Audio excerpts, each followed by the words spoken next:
پر کونړ پوهنتون د پاکستان د برید شیبه دا لومړی ځل دی چې د پاکستان او طالبانو ترمنځ نښتو کې یو علمي مرکز په نښه کیږي.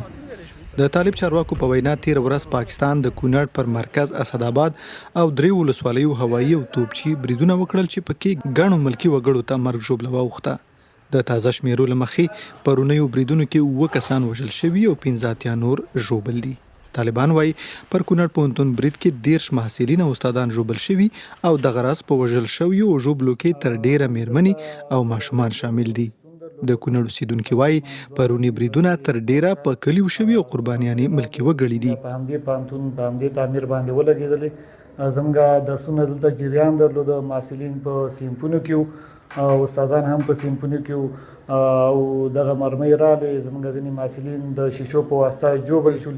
د ډرون تیارې راغلې او په دې کلي باندې برید وکړو او بریدونه په کلي کې ډېر وکړل، خصوصا په دا کور ولګېدو او په دې کې 4 تنه ټپیان شوي چې یو مې د تره ښځه وه او بل مې وراندار وه او بل هم پکې ورېره وه، یو هم پکې خورزه کېدله، نو دوی پکې 4 ونه ټپیان دي. دغه بریدونو کې ډیر ژوبل کسان لا هم په اسداباد ولایتي روغتون کې تر درملنې لاندې دي. د روغتون چارواکو رسنیو ته ویلي چې په ژوبلو کې تر ډیره میرمنې او ماشومان شامل دي. زما دا ورور دی په دې مرمیو کې زخمی شوی دی، د خپل ماما کور ته تللی چې هغې وراوړي او د هغې ځینې را بهر کې دغه ټیم کې چې دا ورغلی او په هغه ټیم کې مرمۍ په هماغې ځای کې لګېدلې وې، دا هم پکې زخمی شوی دی او زما ماماګان زامن پکې زخمیان شوي دي او یو پکې شهید شوی دی، الله دې وبخي. دې بار لوبې کولې ولې په غاړه او دې وخت کې د مرمۍ رالې ولګېدلې هلته که نه، نور نفر هم ولګېد، دا هم پکې زخمي بیا مې همداسې راواستو راندې.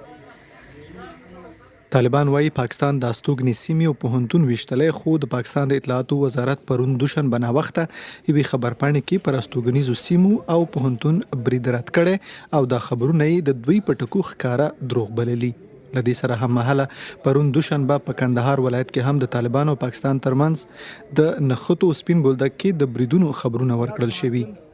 وروستیو میاشتو کې د طالبانو او پاکستان ترمنځ تاوتریخوالی زیات شوی، که څه هم د دواړو هیوادونو د استازو ترمنځ د سولې خبرې اترې شوي، خو تر دې دمه اغیزمنې نه دي تمامې شوي او لا هم په بیلابیلو ولایتونو کې د دواړو لوریو د نښتو د پاکستان د توپچي او هوایي بریدونو راپورټونه ورکول کیږي.